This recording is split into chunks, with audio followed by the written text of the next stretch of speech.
We've lost Anthony Brown for the season. Anthony has a lower leg injury that will require surgery, and so we'll be moving forward. Obviously, our heart goes out to Anthony. He's a big part of the future of our program, and he's a great competitor, and he'll be back ready to roll next year, and we'll have had a great year behind his belt to prepare for another great year from now. But as we've had to do all year long, we've got to pick it up and keep going, keep rolling. So that's what we've done since game one, and that's not going to change as we move forward. We're excited about the opportunity to play UConn here in Fenway. Haven't played in that game before. It's always a great venue, an exciting venue. And we got a great week of practice ahead of us here. We're looking forward to that. Our team has got a tremendous mindset.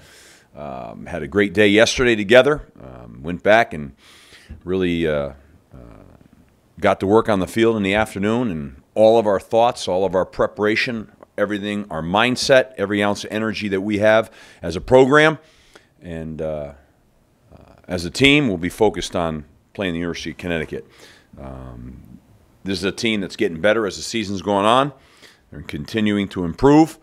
They've got a couple of real dominators on defense, starting on defense. The nose guard, Fatukasi, is an outstanding player, play anywhere in the country. Junior Joseph, their linebacker, is a big, strong, physical guy at 6'1", 232-pound linebacker. The kid Cole Ormsby, I think, is a talented rush end off the edge, and we're very, very impressed with him. Arkel Newsome and Kevin Mensah on offense, the two running backs. I know both of them. We're involved with both of them. Both very, very, very good players. David Pindle is playing at quarterback and an athletic guy. Tyler Davis at tight end, and of course they're wide receivers, and they're keep evolving on offense. I think Randy Etzel has had a history of developing strong programs. Obviously, starting with UConn, and has done an outstanding job with this football team. They'll be tough, they'll be hard-nosed, they'll be well-prepared, they'll be highly motivated. So it'll require us to have a great game plan, a great week of preparation, and we're looking forward to it. So, any questions? Yeah.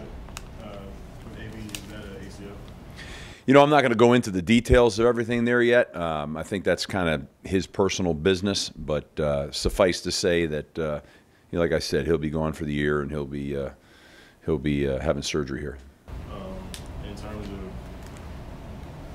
what that means for this season for him, as far as kind of the development he had made and what happens next with him. He'll just rehab and be ready to roll. He'll be 100%, be fine. Just like a cast of hundreds of others, and this is as I said, this is a bump in the road. This is nothing more than that, and he's going to be a great player with a great future, and we couldn't be more excited about what he's gotten done, what he's gotten accomplished, and what he'll do in the future. So he's got a great attitude, great mindset. This is a tough competitor, just like you'd think he would be, and just a brief bump in the road. What happens now with the quarterback position with you guys, and what do you do about backup?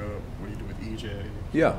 Well, obviously, Darius has been preparing hard and preparing well, and EJ Perry is completely on board and ready to play.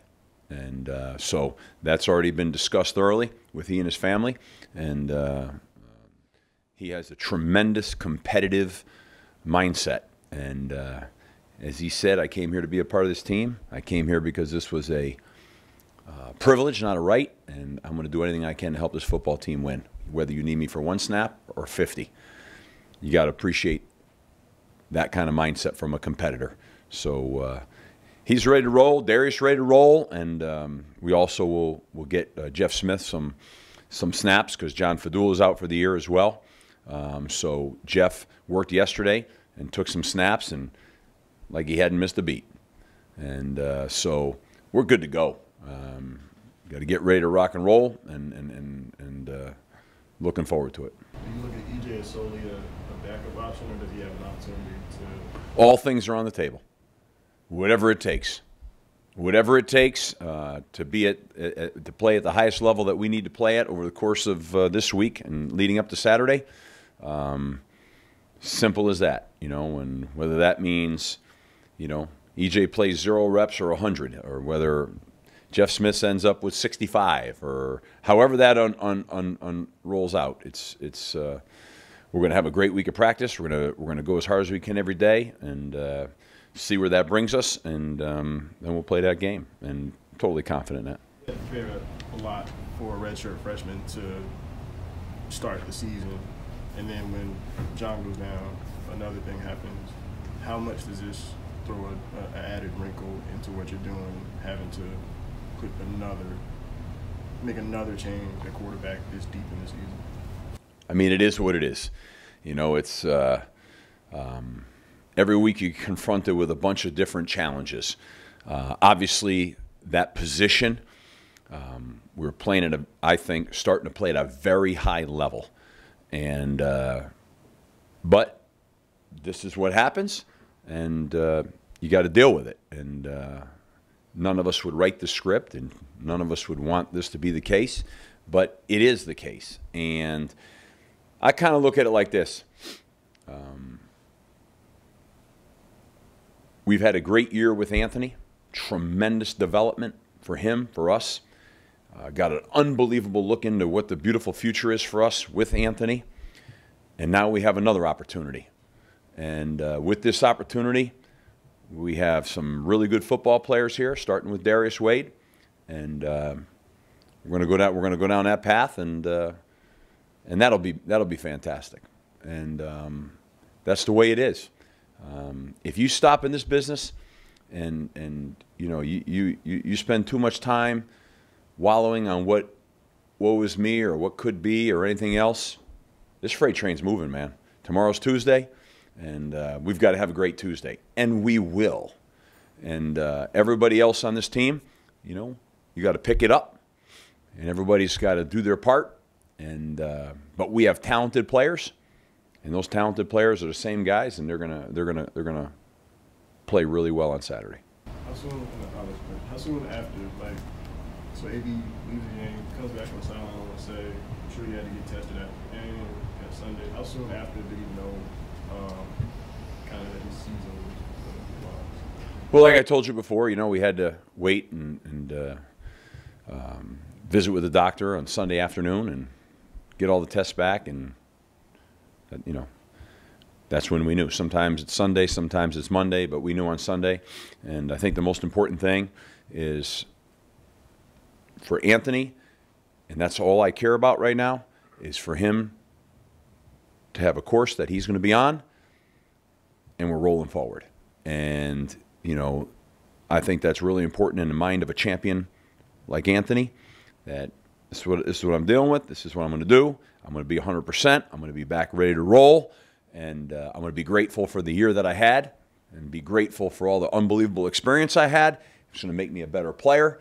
And in his mind, he's going to have an unbelievable year next year.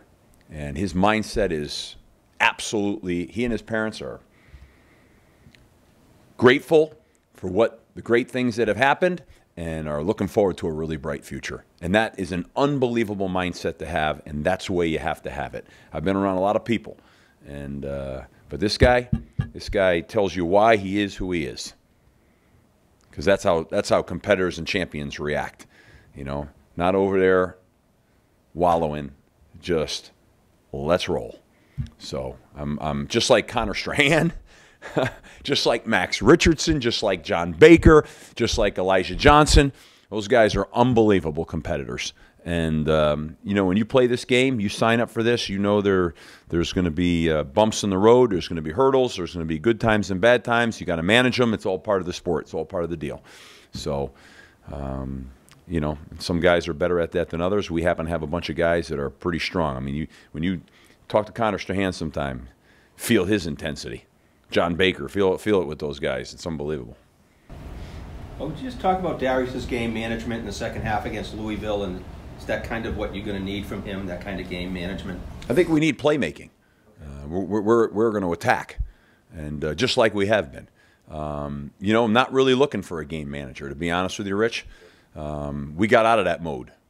We got out of that mode and grew and got to the point where we're attacking defenses. And you saw that last week. In that first half, we're attacking that defense. And we've got to just, you know, get our game plan right, make sure we're doing everything that everyone can do, and then go. That's what we'll do. But I do not have a mindset that all of a sudden now we're just going to try to, you know, manage it. We're going to put the pedal and attack it. Okay, what about Cam Moore? Is his shoulder okay? And unknown where he is, his status yet. I think that's just a day-to-day deal. So we'll keep our fingers crossed there and hope that we'll have Cam ready to rock and roll. Okay, let's go over to UConn. Just looking at their stats, they get 9 guys with 10 or more catches. What does that say about their offenses? They just I think, you know, I think they are looking, you know, developing their identity. And so, you know, and they've been in and out of the quarterback situation a little bit, you know, changing guys. So I think, you know, they're certainly a work in progress there, but they're talented. They have ability, and you know, they've got the receivers that catch the ball well, and the two running backs. I know those running backs well. They're both talented guys. So, you know, they're getting better. They're improving, and I saw last week they scored pretty well against UCF, down at UCF, and played well. You know, so I think they're gaining confidence, and this is obviously you know, big game. Coach, obviously you're from Farmington, Connecticut. Mm-hmm. Your father was a professor at CCSU, Western Connecticut State, Cheshire High School. Right. Still in the longest winning streak. Mm-hmm. Is there a time playing the State School of Connecticut at Fenway where you've been reflective, like, wow, my career, where it's come from to where it is now? Have you thought about that at all? No. I'm been a little consumed with everything that's going on with us right now. You know, honestly. I'm proud that I'm a Northeast guy. I'm proud that I'm from the state of Connecticut. I'm thrilled for the state of Connecticut that they have a Division I football program. But my career, you know, I aspired to get to where I am right now at Boston College, and grateful to be here, and happy for them that they're moving that thing forward. You know, yeah, my dad has 6 or 7 degrees, or had 6 or 7 degrees from the University of Connecticut. And I've known Randy Edsall for a long time. Truly, I think, one of the great coaches that are out there in the country. He's a first-class guy that does everything right, and high integrity. So I think what he's doing there is fantastic. But for me, I got one thing on my mind right now, and one thing only, and that's winning Saturday. Getting our 6th win here Saturday, and getting our football team to continue to develop and grow, and kind of pick up, you know, where we left off in the first half of that game last week. And I'm interested, going back to the game, E.J. Perry, was it a tough decision for you, game 11, I believe it is, to kind of burn that if you have to, or was it an easy decision to put him as a backup? My philosophy on that is I met with E.J. and his family, and I don't put that on anybody. So that's what I've done in my history. I sit down with the family and with the player and get a feel for where they're at. That doesn't mean that, you know, I can necessarily always go exactly the way they want to go, but in this case, as I explained to you, this wasn't even a real conversation, which you really appreciate. Tells you the kind of people you're dealing with here. I mean, that whole family is they're very loyal, they're very passionate, they're highly competitive. And that's when you know you're dealing with guys that are wired right. So, but that's the way I approach everything, okay? And so, like I said, that conversation's been had. We're all on the same page. Now we're going to move the way we move, based on a lot of factors, one of which is we've got to have a great week of practice here and see where we're at. NC State, my last question, the NC State defensive line that had some success, especially in the second half, containing Darius Wade and putting some pressure on him. Are you focusing on your offensive line to kind of secure that against UConn, to give Wade plenty of time in the pocket to make plays happen? Yeah, I mean, it's the same thing every week, you know. Yeah. We put a lot of time into the preparation of our protection. I thought our line did a really fine job during that game. We did a lot of great things in that game. They had maybe one of the elite pass rushers in America. So we had a couple of issues in there, and and we were also in some situations where the whole stadium knows you got to drop back and throw the football, and that adds to it a little bit. But there'll be, regardless of whether it was Anthony Brown or anybody else, we're going to protect our quarterback, keep people off of him, and give ourselves an opportunity. And there's a lot of things that go into that. It's receivers getting open. It's the ball coming out and timing and rhythm. It's not, don't equate sacks to the offensive line all the time. There's a lot of, we run quick game, the ball's got to be out. So there's everyone's, we call that ball security. Everybody's responsible. There's a lot of ways to account for ball security. Running back's got to carry it high and tight. Line's got to do a great job protecting. Quarterback's got to get the ball out. Receivers got to run precise routes and get open. Those will all go into ball security. And there's a lot of factors that go in here. So I think our emphasis will be on making sure that we have great timing this week and the ball's out in rhythm on time. And that helps everybody. And then, of course, whether it's the backs, the line, or the tight ends, who's ever involved in protection, doing a great job with that as well. So that's a work in progress, and working really hard on that, and we'll continue to do that. You talked about obviously getting the ball out. You talked about that after the game, obviously too. How much of that you talked about kind of personnel or plays and play calling that might aid Darius and getting the ball out there? But how much of that is play calling and how much of that is sort of intuition or just? Well, I mean, play calls are play calls. I mean, whether you're in 5-step drop, 3-step drop, whether you're in waggle protection, sprint protection, those are game plans, situational, based on down and distance, et cetera, et cetera, et cetera. But the timing of things has a lot to do with spacing of receivers and routes, timing of coming out of breaks, quarterback's rhythm of getting the ball out, being able to get from your first to second read in timing. They're all important, and they all work hand in hand with each other. And, when you look at the success that Tom Brady's had, I mean, one of the things that he's as good as anybody in the country, or in the world, I guess you'd say, is ball out. And sometimes that's as important as anything in discouraging a rush. And, so we've got to work on all of our timing. But that has a lot. That's just not a one-dimensional thing. I mean, again, if the receiver's spacing's off, that affects it. If their break point's off, that affects it. If, in a 3-step game, if you don't get defensive linemen's hands down, that affects it. If the quarterback doesn't get to his reads quick enough or anticipate quicker, that affects it.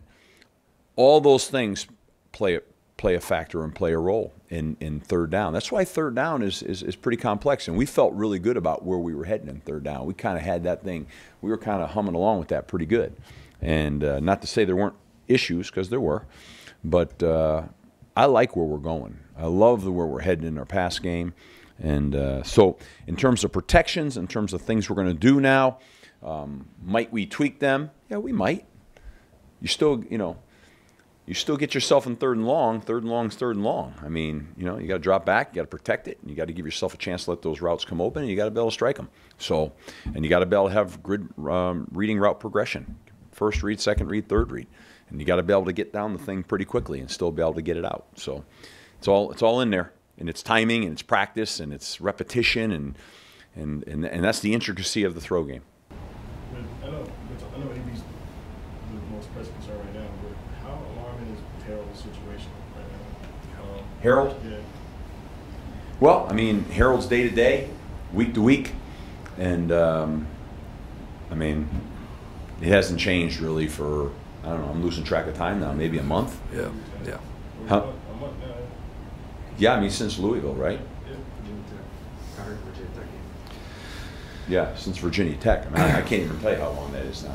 So I kind of is what it is. You know, I can't tell you honestly that I got a lot of thought on that right now. I mean, it's out of control the controllables. I mean, I got no input here. So are you approaching that as if he is also, like, not necessarily a certainty for the rest of the season? Yeah, I mean, I don't know that. I mean, I don't know that he won't play Saturday. I just don't know that. I think he's day to day, week to week, and you know, that's up to our medical team. So that's where he's at. I don't have a much better answer than that right now because that's what I get, you know. And let's go about our business. You know, I think Wyatt and Zach are playing at a pretty high level off the edge right now, and we just got to continue to grow and develop. You know, hopeful that we'll get Harold back at some point, whether it's this Saturday, the following Saturday. I mean, I'm hopeful that that'll happen, but I don't know that. What have your conversations been like with him? Just because obviously coming into the season, a big part of coming back, one of the dice rolls here was that injury could occur. So how does he kind of manage that? I mean, kind of the same way I do with everybody. It's like, hey, we got to get you healthy. You got to feel great. This is football. These are bumps in the road. Nothing's dramatic one way or the other. I mean, you know, you got to get back and get on the field, and you know, and that's what he wants to do, and it's all body work. I mean, I think his focus and his concern is where it should be right now, beating UConn. One thing I love about our team right now is our team is locked into our team, and they're locked into our team goals and our team. It's really fun to be around. And I don't believe we have a bunch of guys that are overly concerned about their individual deal. Not to say that people obviously have goals, but I think we're in a situation with our team where the team goals are the most important goals. And with team success comes individual honors. And I think we have a good group of guys that really buy into that, whether they're on the injury protocol or whether they're out for the year or whether they're grinding. It's kind of like, I mean, like, you know, John Baker, Connor Strahan, Charlie before he came back, Max, they travel with us. I mean, you know, they're encouraging, they're helping drive meetings. You know, and Anthony will be the same way. I mean, it's a great group of guys to be around. And so, you know, I don't see a lot of guys, you know, sucking their thumb. I don't see that. Which usually means that, you know, you have some real, you know, we don't have a lot of selfishness. I mean, we just got a lot of guys locked into what can I do in whatever capacity I have to help our team win. That's why I've been so excited about this team, and I continue to be. And even weathering through some of the difficulties that we're weathering through right now with injuries. You know, I think we're around the mark of 9 starters out right now. And, you know, 7 of which are impact players. You come to our practice tomorrow, you wouldn't notice that from a standpoint of attitude. You just wouldn't notice it, you know. And I think that's remarkable. And I think that's the foundation of what this is going to be. Because, you know, you can't make that up. It can't happen. Coach, logistically, are you going to be more involved with the offense this week, play selection, calling plays, and the game, or with the transition offense? Are you going to be as normal? It's not really any transition in the offense. There's transition in personnel, but not in the offense. I'm always in the meetings. I'm always in the offensive meetings. I'm always very, very involved in game planning. I do not call the plays. Have not since I've been here. You know, really for a lot of reasons, one of which is I'm involved in the whole game. I'm very involved in the special teams. And when the defense is on the field, I'm very involved in trying to make sure that if a timeout's got to be called, you know, trying to help manage. I'm not, by no means am I calling defenses, but just the management of what's going on while the coaches are doing their thing, okay? So I will not be more involved. I'm pretty heavily involved right now in a lot of phases. most specifically offense and special teams. And, you know, so that's kind of how we kind of operate around here. But Scott calls the game, done a fabulous job. Justin Fry does an unbelievable job in the run game. And I think the coaches have done a remarkable job handling the adversities that have both sides of the ball that have been thrown at them. And, you know, sometimes in game, you know, there are certain things injuries that can happen that affect you. But anytime in game you lose your quarterback, that can be extremely damaging from the simple fact that nobody in America is given equal reps out in practice to, you know, starters and backups. So you're dealing with a rep problem. You're dealing with a lot of things there. And sometimes, you know, in game, that's when I think you start getting in the mindset of, okay, how do we manage this to win the game right now? Realizing that, you know, you got to be a little bit careful, okay? But now, you know, we know where we are. We've got a whole week, and we're gonna run our offense. And these last 2 weeks, just talk about the difference in finishing between 7-5, 6-6, or 5-7. Just talk about how, you know. I'm just worried about beating UConn on Saturday. All on our mind has ever been week to week. That has not changed, and it's not going to change. As far as I'm concerned, we're playing a Super Bowl here on Saturday. That's the way I view this right now. This is a big-time game, like they all are. They all carry the same weight. They all mean the same. You know, and a win's a win and a loss is a loss. So that's our focus is completely on Saturday to play a very good Connecticut team here in Fenway Park, and we will need every oar in the water rowing, coaches and players alike. And that's the cool thing. That's what we're involved with right now. That's what we're doing. And that's just our mindset.